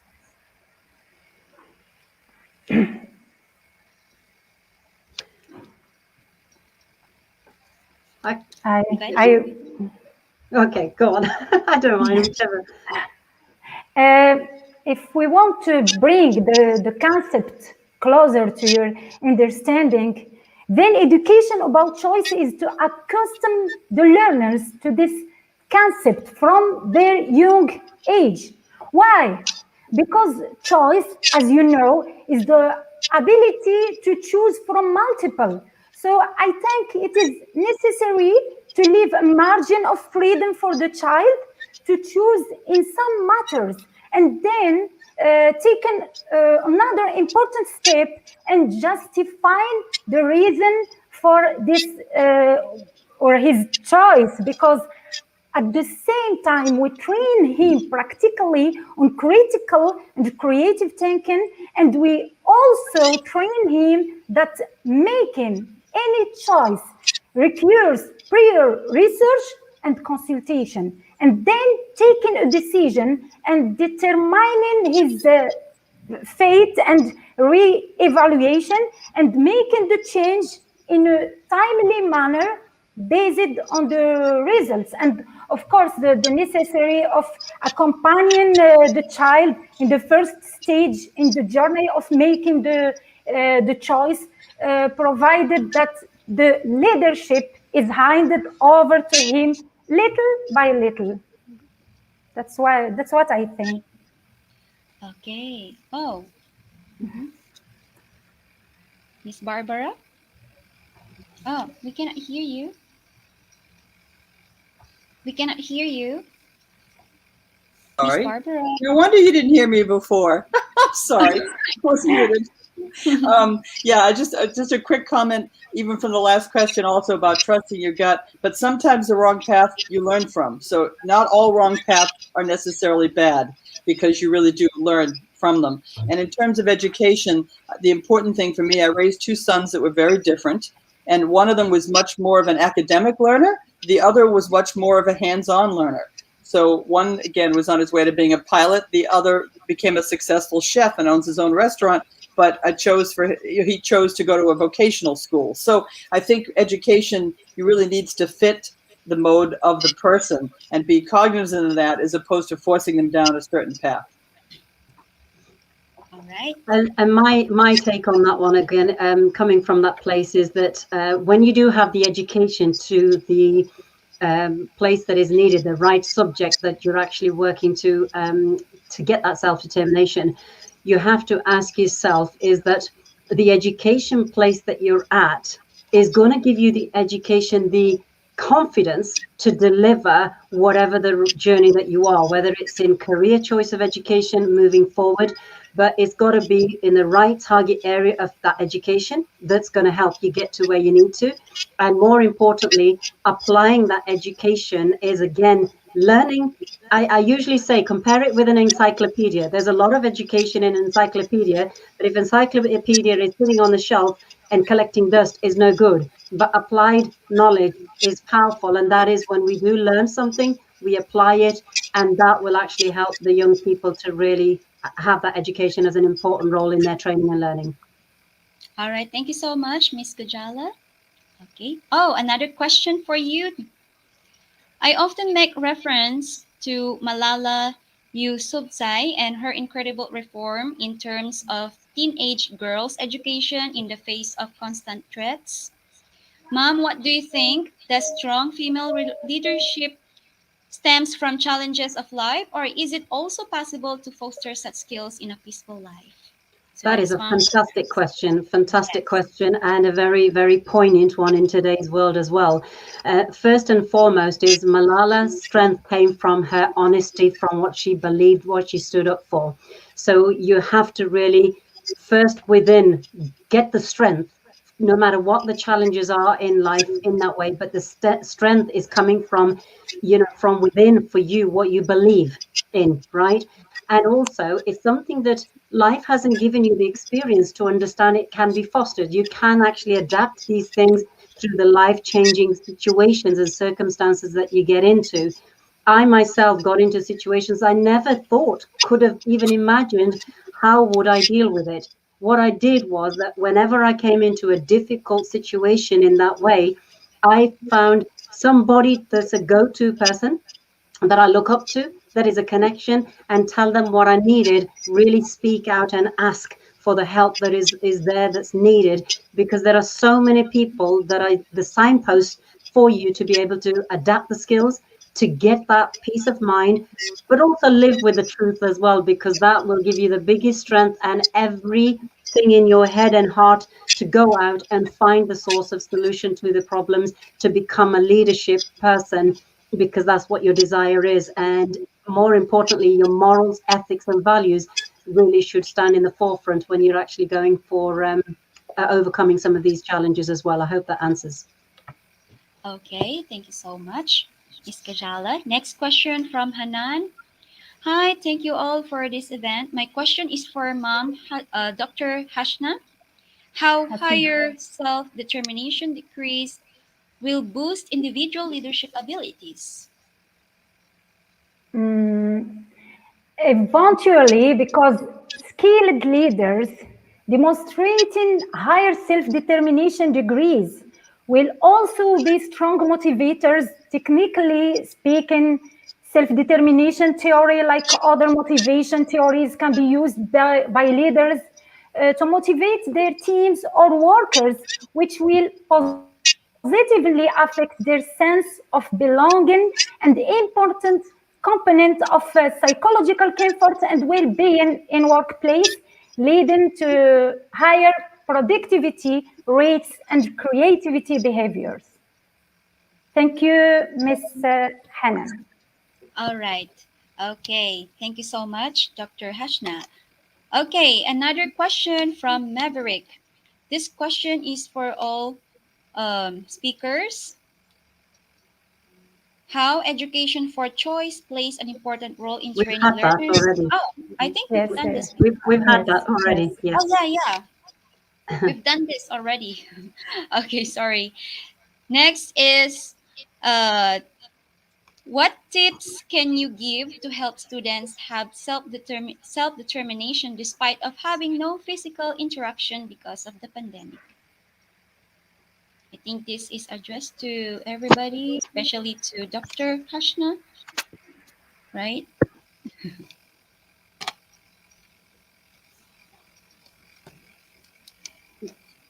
Did you say especially to Dr. Heshna? Anybody can, anyone can answer. Mm-hmm. Um, yeah, this was a difficult time where people could not be together, and obviously things like Zoom and other sharing screen, help quite a bit. I think you really need to make yourself reach out, even when you don't feel like reaching out, and maybe set up some group calls, or just one-on-one. Again, look for mentoring. As Ghazala had mentioned before, mentoring is important. Maybe you can mentor, but also to look for a mentor, and then just have somebody that you can talk to, that you can really ask for help when you're running into tough problems or you're struggling with your self-determination, to kind of motivate you. Just reach out for help and support, motivation. All right. Thank you so much. I'll just add to that as well, Ella. And with the challenges, again, pandemic has had people to adjust and adapt differently, and it has been mental stress on a lot of people of how to cope with it. So people need to be mindful as well that one person could be working better in this situation and other people are struggling more. But the thing that we need to look at as well is that what we can't do from physical interaction is, what about the things we have? For example, if we're in our own space of appreciating the good things we've got, like our good health, the surroundings, the home in every day, and self-determination can actually bring some positivity in your mental space as well, to say that actually we're very fortunate that we still have this, and we still have internet interaction online, but not just because of physical side of it, but more importantly, maybe if you can use that time to do the studying in the books that you haven't had to or wanted to keep your education, your mindset in a positive, uplifted way, that will really help through these difficult times, and you shouldn't lose sight of your self-determination. I'm just going to add to that. I think that's very important, and doing some quiet time that you might not have time to do when you're in an outside world. So maybe that's meditation, maybe it's reading, maybe it's just deep breathing, maybe it's a walk in nature. But all these things you can do on your own, and I know that helped me a lot. I also live near a beach, and it made a huge difference in my attitude when I was isolated. And so yeah, things like that will help you. Absolutely. Lead to self-determination. All right. Thank you so much. Now, the question is from Manolita Ramos Oligo. For either of Dr.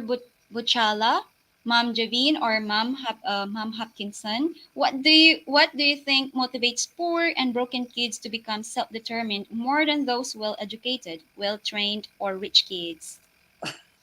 Okay. Very good. Yeah, no, I didn't have any rich kids.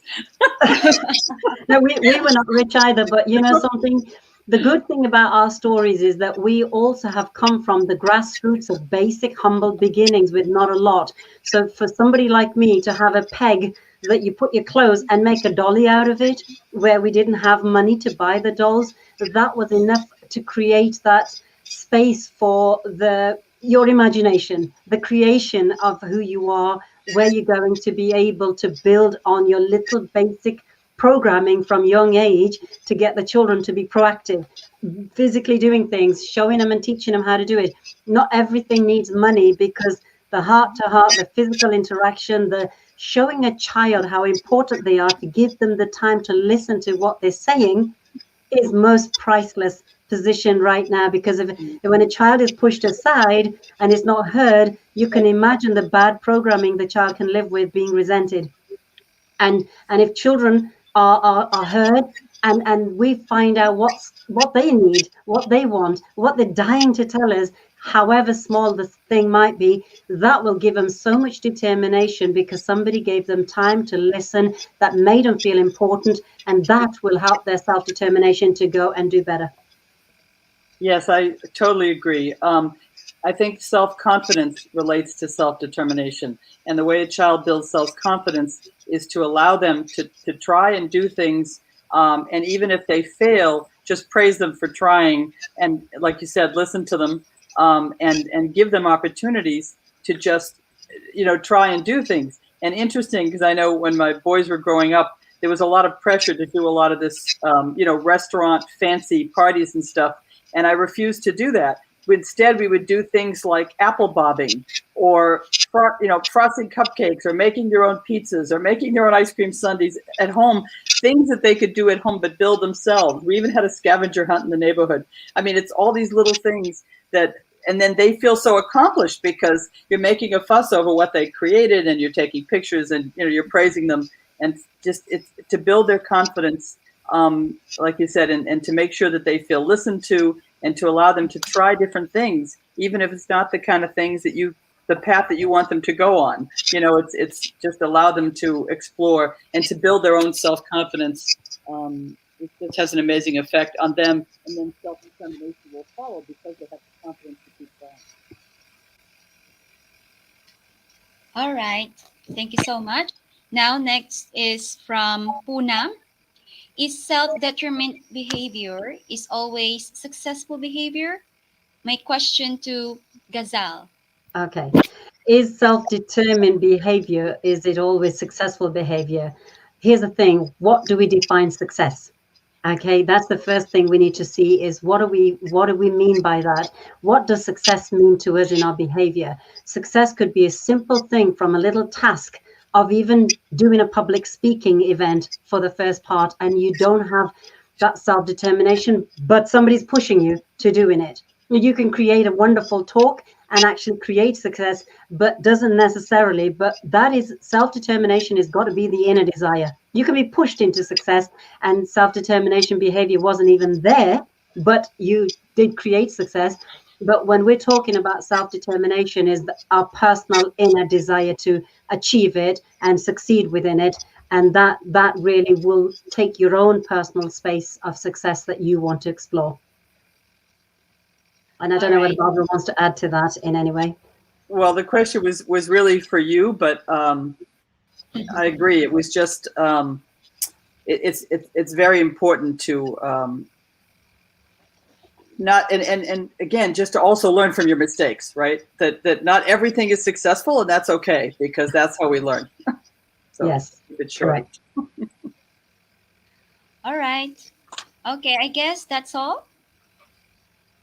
Okay, thank you so much, Miss Gajala, Dr. Hasna, and Miss Barbara for answering those questions. Okay, so now let's go to the certification process. So we have here an announcement. For better services from IGP, we will publish our Android apps within few days, so you can do everything from that apps also. Okay, so you can have application, and then we don't have any separate platform like Facebook, YouTube. So all the case, we are dependent with this media. That's why we have some restrictions also. Okay. So another one, from 1st August, we have a free international webinar daily. So time fixed, it's 6 p.m. Bangladesh time. Okay. So we have everyday webinar. Double bonus. From September, we will arrange free international webinars on weekend. That will be on Sunday, and it's morning sessions from 9:30 a.m. Bangladesh time. So from September 1st, we have 3 hours morning session. All right. That's a very good one. Okay. And then from October, we will arrange FDP and STTP program for your organization.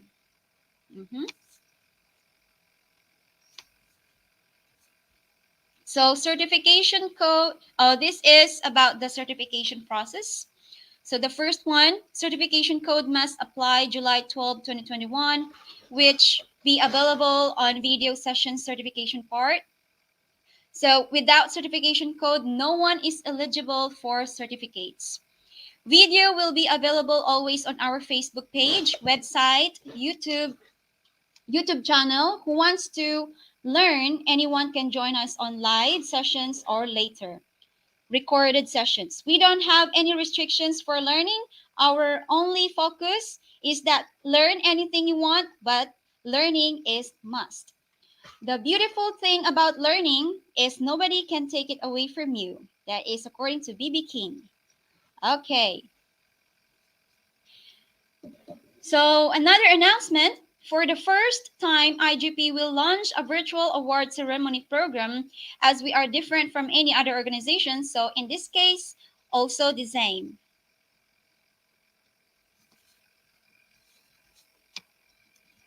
Okay, so this is the certification process step by step. Step 1, August 5th. Today's program name is Self-Dissemination Leads to Success, so you have to look it. Second step, certification link. You have to click this link. You can see there a link that is now available in the comment box and pinned comment. You can see there on the comment box. Certification link will be available always in this program post. You can visit our page, the Facebook group, and also on YouTube for the description. All right. Okay, you can claim your certificate in 2 ways. Direct link from comment box, pinned comment, post description, or if you're not able to click this link, please directly browse in www.igp.com. For all information process, find today's program, then the process are the same.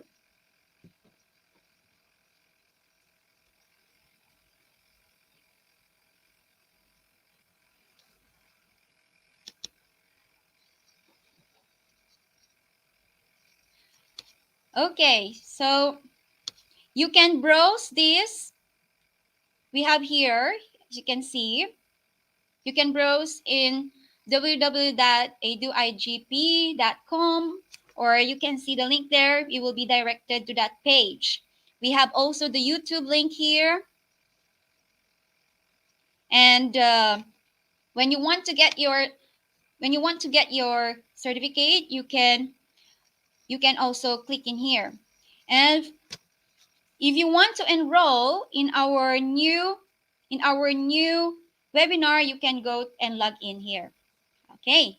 So if you're new, create your account. If you have an account, then log in directly. After that, find the seminar title and get enrolled.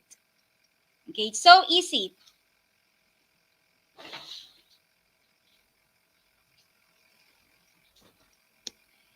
Step 4.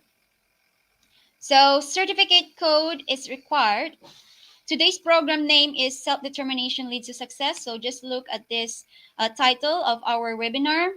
Then you're going to click the get the code here. Everybody get the code here and put it on the box, and then you will be able to get your certificates. So without code, no one is eligible for certificates. So you have to take note. You can screenshot this. You can screenshot the code, guys, so you will be able to access the certificates. Okay.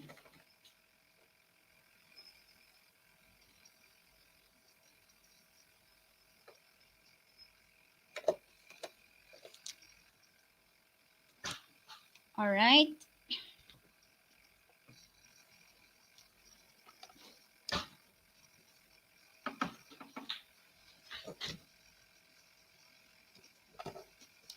So please note, quiz code and certificate code is not the same.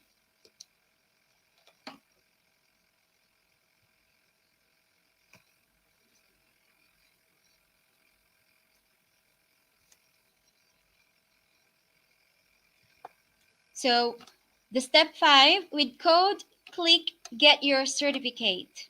So you have to look at this box, then put the code, and then just click get your certificate. Then you'll be able to get directly your certificate. So it will be downloaded. If you're using PC, it will be directly downloaded on your PC.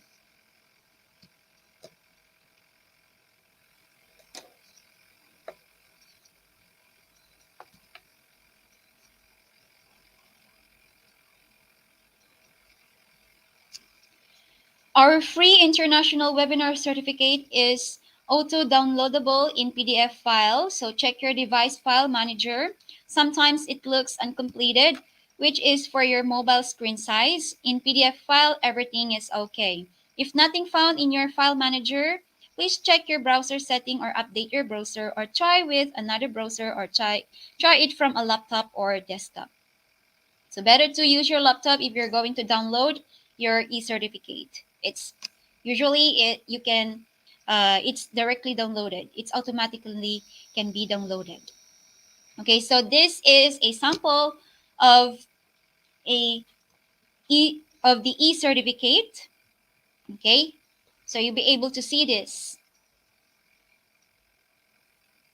So you'll be going to see this one, and there's also the verified. This is a verified certificate.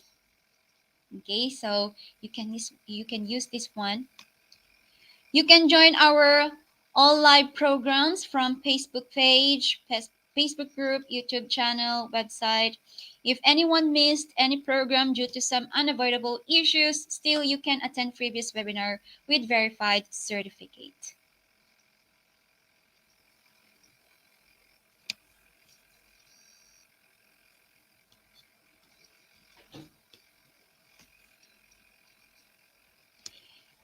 Okay, so dear participants, if any problem raised to claim your certificate or any other issues, please don't hesitate to contact us.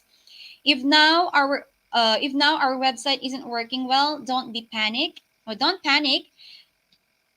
Sometimes it's because of traffic is your internet issue. You can claim or the maximum users, so you can claim your certificates tomorrow. Our core team members are always ready in comment section to support you to find solutions. So we have Janet Escablao and Kelvin Linatok. You'll be able to contact them. Okay, so for our upcoming events, our next webinar will be tomorrow, August 6th. So the title of our webinar tomorrow will be about mental health for educators. So we have speakers from United States. So you have to click the link if you want to be enrolled in here. You have to find this one, okay, in our page or in our website. So just enroll. And on August 7, we have a webinar. The title is Transcending Optimism and Research-Based Practices in Education. So our speakers are from Philippines. They are my kababayan.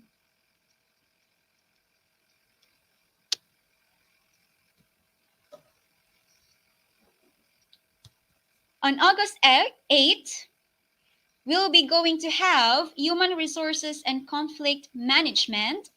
And our speakers are also from Philippines.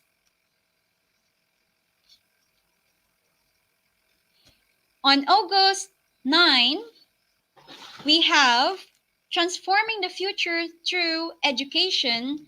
So we have speakers from different countries. Cannot really read this one.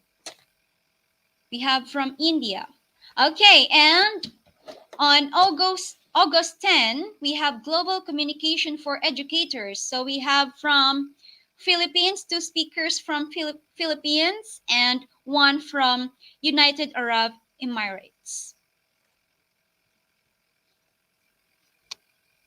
Same time.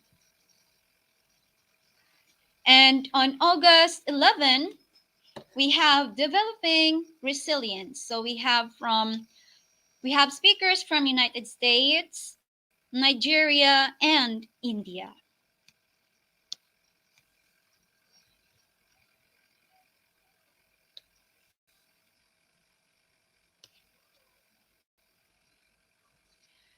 On August 11, we have Creativity in Teaching. So we have speakers from Philippines and from Uzbekistan.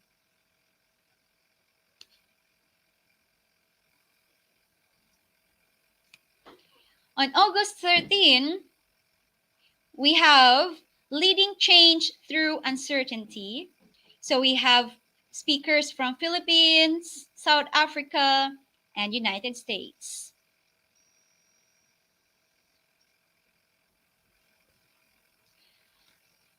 Another upcoming webinar will be on August 14. That will be about social-emotional learning. So we have two speakers all the way from United States.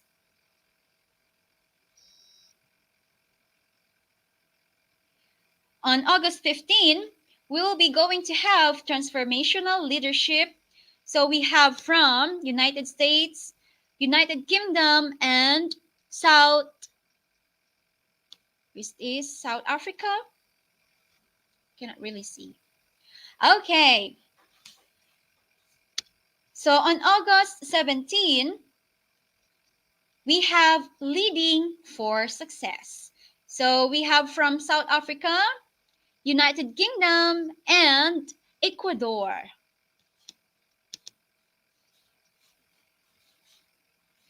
On August 18, facts and figures of ancient mathematical techniques will be our topic, and our speakers are all the way from Oman and India.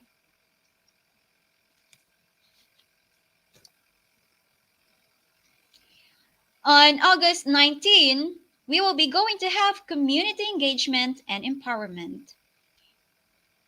So our speakers will be from Vietnam, India, and Nigeria. On August 20, we will be having a webinar about concepts and components of quantitative research. So our speakers are all the way from Philippines.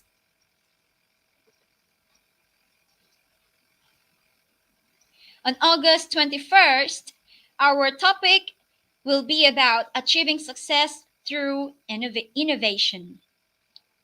So we have speakers from UAE, from South Africa, and from Croatia.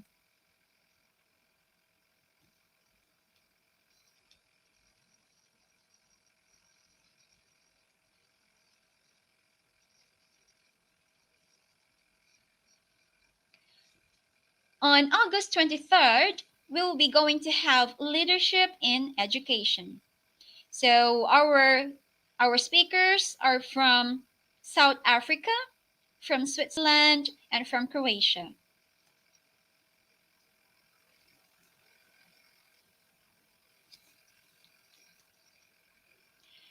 On August 25th, we will be having social emotional teaching and learning management. Our speakers will be from Greece, from India, and from Georgia.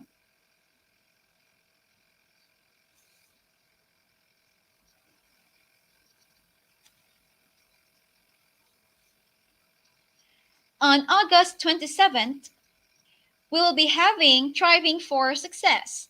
So we have 4 speakers. We will be having a speaker from South Africa, from India, from Nigeria, and from Singapore.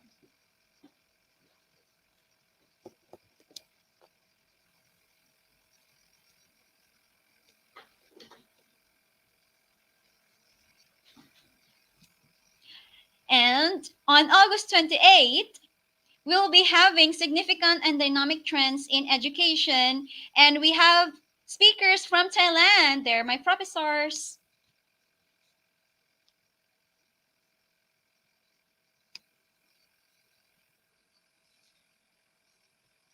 On August 29th, we will be going to have a webinar that is about principles of leading change.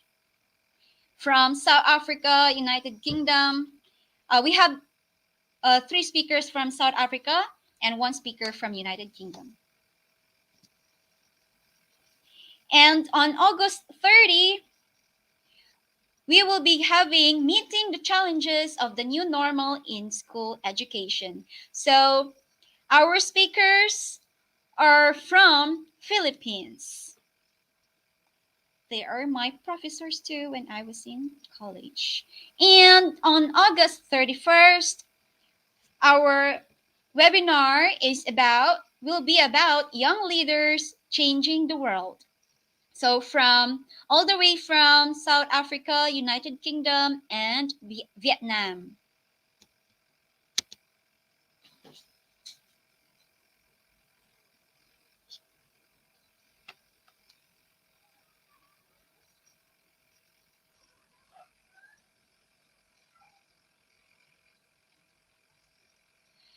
On September 1st, we have redefining education. So our speakers will be from India.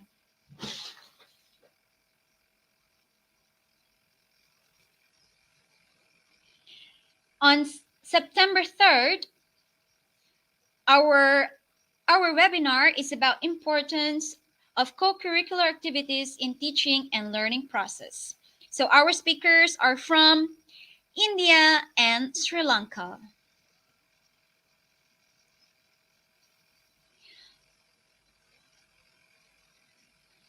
All right. Okay, so those are the free webinars, upcoming free webinars. So if you want to learn many things, just try to enroll in our website or in our Facebook page. We have here another one. We still have it will be on September 5th. It's about educators' time and performance management. So we have from India and Oman. So we'll be going to have this is in morning session. This is in morning session.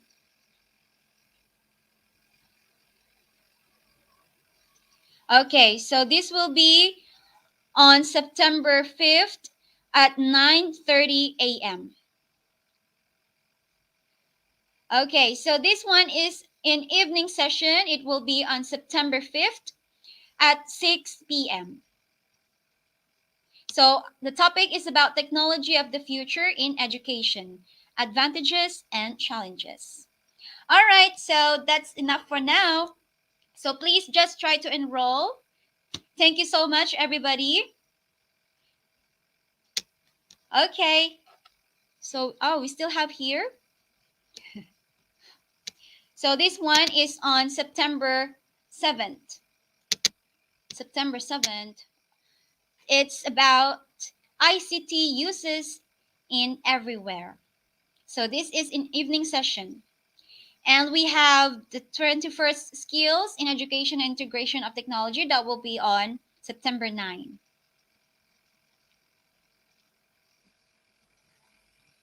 All right. Okay, on September 11, we will be going to have supporting learning through interactive learning tools. It will be on in the evening. Okay. So we have from Philippines. On September 13, we have research methodology and literature review that will be the speakers will be from Philippines.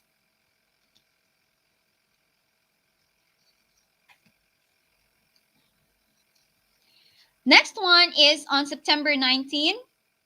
It's about psychosocial issues of students. So we have speakers from India and from Australia.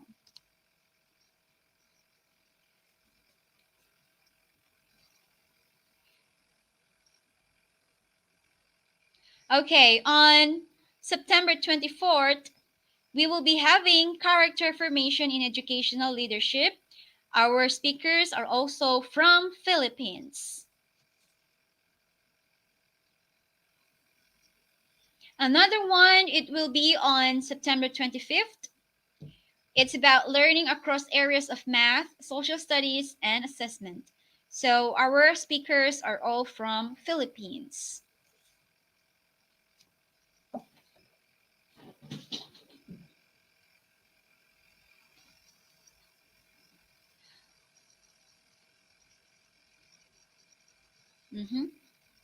Okay.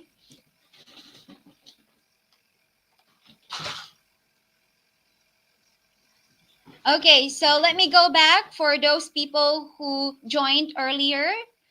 Again, if you want to get your certificate, please get this, or you can screenshot this page or this screen.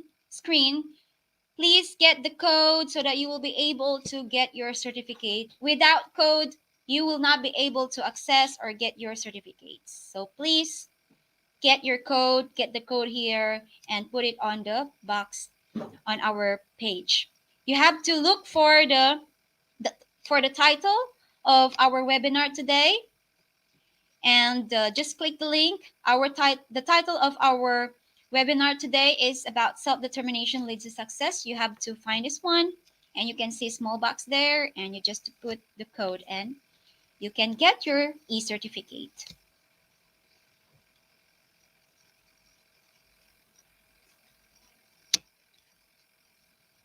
All right.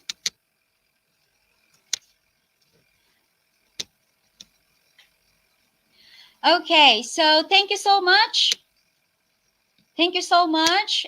Lovely, lovely audience, and also for our speakers.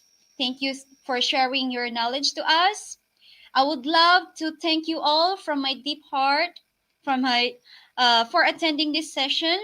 Hopefully you learned something new and you will be able to implement this in your life. So please leave a review or a recommend on our page if you learned something or if we help you a little bit.